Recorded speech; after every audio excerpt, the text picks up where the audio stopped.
আল্লাহ রাব্বুল আলামিন পুরুষকে নারীর উপরে আল্লাহ রাব্বুল আলামিন পুরুষকে নারীর উপরে নেতৃত্ব দিলেন, কর্তৃত্ব দিলেন, কিন্তু বর্তমান সমাজের বাস্তবতার চিত্র অনেকটাই ভিন্ন। বহু সংসারে এখন স্ত্রী স্বামীকে কমান্ড করে, আছে না নাই? এই সমস্যা যতদিন থাকবে সংসারে রহমত থাকবে না। ওই বান্দা বান্দির উপর আল্লাহ রাব্বুল আলামিন রাজি খুশি হবে না। আল্লাহ রাসূল সাল্লাল্লাহু আলাইহি ওয়াসাল্লাম বলেছেন, আল্লাহ রাব্বুল আলামিনের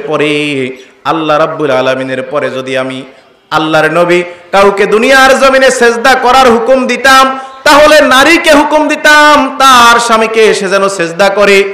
আফসোসের বিষয়, দুঃখের বিষয়, আল্লাহ রাসূল সাল্লাল্লাহু আলাইহি ওয়াসাল্লাম স্বামীকে এতটুকু মূল্যায়ন করলেন, আল্লাহ রাব্বুল আলামিন এতটুকু দাম দিলেন, কিন্তু আমাদের সমাজের অধিকাংশ নারীরা ওই স্বামীকে দাম তো দূরে থাক, মূল্যায়ন করতেও চায় না।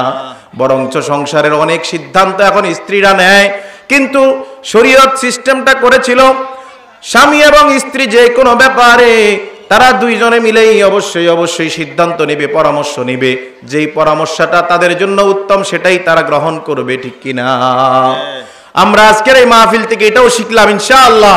আল্লাহ রাব্বুল আলামিন যদি আমাদেরকে তৌফিক এনায়েত করে, আজকের পর থেকে মা বোনদেরকে বলবো, এই আলোচনা শোনার পরে সংসারে আপনার আধিপত্য বিস্তার বন্ধ করে দেন।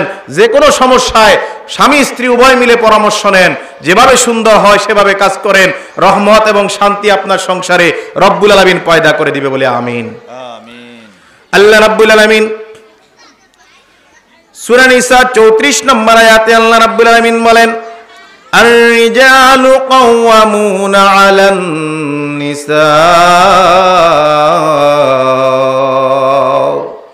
ও দুনিয়ার নারী, আমি আল্লাহ রাব্বুল আলামিন তোমার উপরে কর্তৃত্ব করার জন্য, নেতৃত্ব করার জন্য, আধিপত্য বিস্তার করার জন্য, তোমার উপরে তোমাকে কমান্ড করার জন্য আমি আল্লাহ রাব্বুল আলামিন তোমার স্বামীকে দায়িত্ব দিছি।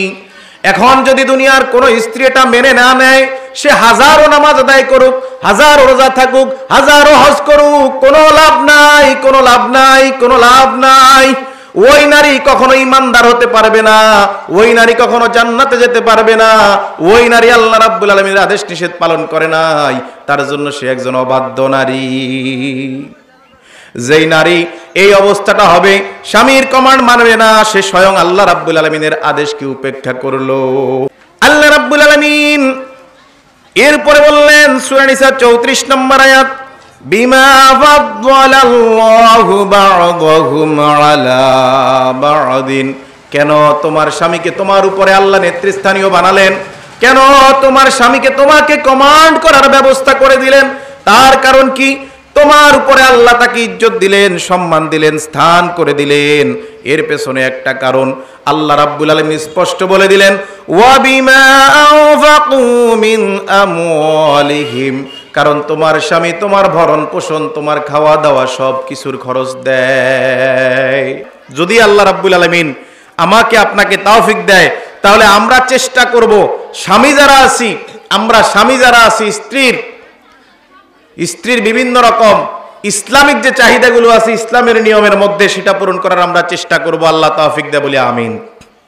শুধুমাত্র কমান্ড করলেই হবে না, স্ত্রীকে পরম বন্ধু ভাবা লাগবে।